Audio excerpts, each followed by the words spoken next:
Hello everybody, it's Brad at Select Roses. It is a great time now if you're on the west coast of Canada to prune your rose bushes. We're at early March. It looks like it's going to be a pretty mild next few weeks. Great time to get in the garden. I'll take about 2 minutes to show you quickly how to prune the average rose bush. This bed here has Floribundas and hybrid tea roses. We planted these last year after we lost quite a few to the winter. And it's wonderful that this year we have green growth right to the tips and we don't have a lot of winter damage. So the great thing is, when you're looking at your rose this year, you can choose to leave more growth than we typically would. On the average rose bush like this, we don't want to leave it right to the top, otherwise our new roses are going to be far too big. So we'll prune the average rose bush, and this can be a Floribunda, hybrid tea, a shrub, or anything like that. Prune them about 50%. So we take our pruners here, and we look at the canes that we have here, and we'll just decide. I usually look where there's an outward facing bud, and I make a cut just above the bud. When you cut into the rose, it should be fairly white on the inside. Last year they were very dark brown to the inside. Most of these are going to be fairly white, and that's what you want to see. So we'll quickly go along and prune all of these. As I'm pruning into a rose, I'm also noticing if there's any older canes on that need to be pruned out altogether. So on this kind of plant, for instance, I'll jump into the bed here and I'll see, I'm going to cut this one out and show you. You see how wood like this looks? This is just an older cane there, and we want to thin that out.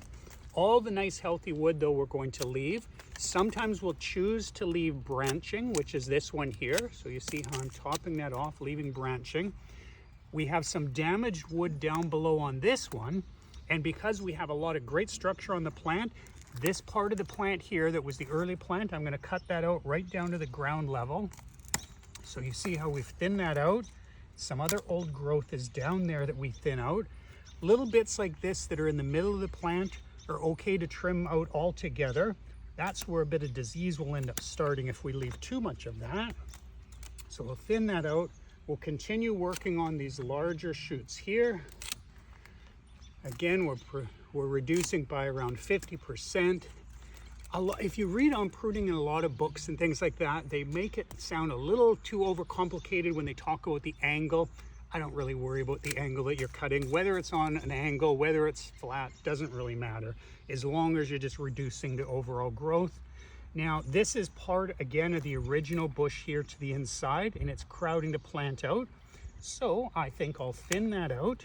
So I'm going to take that out. Last year when we had to prune in this bed, and this one here, this is our beautiful red called Forever Yours. These ones wintered over and survived last year. The rest of this bed was all taken out after only 1 year of growth. We had to replace them. But this winter, things are much milder. So we do that, and that's all it takes. Now, there is one shoot here at the back here, and this one I can feel is quite soft, and that probably came very late in the season. It didn't have a chance to harden up. That type of growth I'll cut out right down at the base. So that's about it. Pruning a rose bush in a couple minutes.